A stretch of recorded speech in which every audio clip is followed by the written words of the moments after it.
The Kamchatka Peninsula in Russia's far east is a volcanic winter wonderland.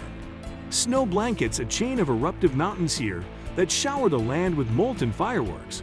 It is as beautiful as it is biodiverse, with a myriad of aquatic, aerial, and terrestrial species. But there's lethal trouble in this chilly paradise. In one of its smaller valleys, animals wander in but not out. When the snow melts, various critters, from hares to birds, appear in search of food and water. Many die soon thereafter. Predatory scavengers, such as wolverines, spot an easy dinner. They slink or swoop into the valley, only to die themselves. From lynxes to foxes, eagles to bears, this 1.2-mile-long trawl has claimed innumerable victims. But the killer here is a phantom.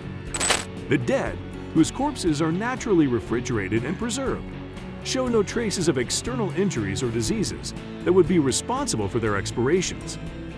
Vladimir Leonov, a volcanologist at Russia's Institute of Volcanology and Seismology, IVS, who is recognized by his colleagues as the site's discoverer, identified the cause of death when he first came across the site in 1975. It's the result of a volcanic phenomenon, a common gas that nearly everyone is familiar with. But while the forensic science has long been clear, unconfirmed stories about the place still abound. Some claim, for instance, that animal corpses are regularly removed from the valley, though no one can say by whom. Another mystery dates back to the mid-1970s. Viktor Duryagin, a student of Leonov's who helped his instructor discover the valley, says that Soviet military officials, alerted to the valley's existence, arrived in a helicopter, took some strange samples, and quickly departed. What did they gather and conclude? Welcome to the Valley of Death, a site that remains as darkly enchanting and as lethal as it was when it was discovered 44 years ago. Fewer than 350,000 people live on the Kamchatka Peninsula. Large portions of the region lack roads. If they existed, you could drive for an entire day and still be walled in by volcanoes. Many of the volcanoes here, like Tobakik and Shevelich, are hyperactive and frequently limn the land in fresh coats of lava paint. Most of Kamchatka is an icy volcanic wilderness, a UNESCO World Heritage Site whose geological curiosities and extraordinary aesthetics compel scientific visitors from around the world. Janine Krippner, a volcanologist at the Smithsonian Institution's Global Volcanism Program, recalls lying on a cooled Kamchatkan lava flow, hearing nothing but the small bursts of volcanic gas sneaking out of the ground as birds flew overhead.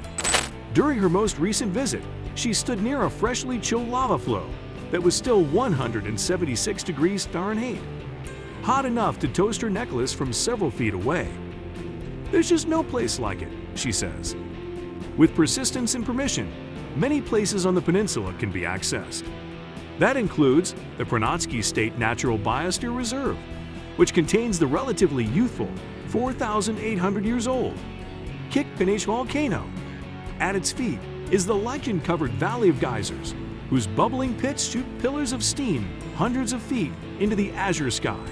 Discovered in 1941 by geologist Tatiana Ustinova and a scientific observer named Anisifor Krupinin, it remains a site of scientific intrigue that is also open to tourists. During one of his visits, Nikolayenko describes experiencing painful cramps in his lungs and acute dizziness, which resolved only after he'd clambered atop a windswept crest. Other visitors have reported similarly woozy sensations here, and accounts by reserve officials note headaches and weakness. Reports of human deaths here remain unconfirmed, though some suggest that people have perished in the valley. Nikolayenko also recorded the deaths of 20 foxes, dozens of ravens, and 100 white partridges. The hares and adult birds, he wrote, seem to have died in springtime and early summer, when the valley's grasslands were freshly thawed. Volcanologists and zoologists concluded that the animals that died in the valley usually died quickly and only on the ground.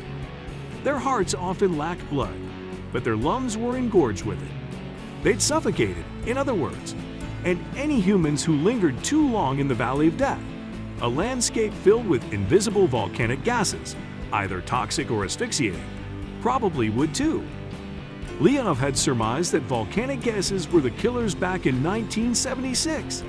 In the Kamchatskaya Pravda article, he astutely compared the deaths to those seen in volcanic realms elsewhere in the world, including Italy's burning fields, where fumaroles, jets of hot volcanic gas, can create deadly mixtures. Those death pits that caught Leonov and Turyachin's eyes in 1975. The heavy snowfall had probably walled in and concentrated the life-stealing gases escaping from those fumaroles, leading to denser die-offs. If you like the video, then subscribe to the channel, like, share. Thanks for watching.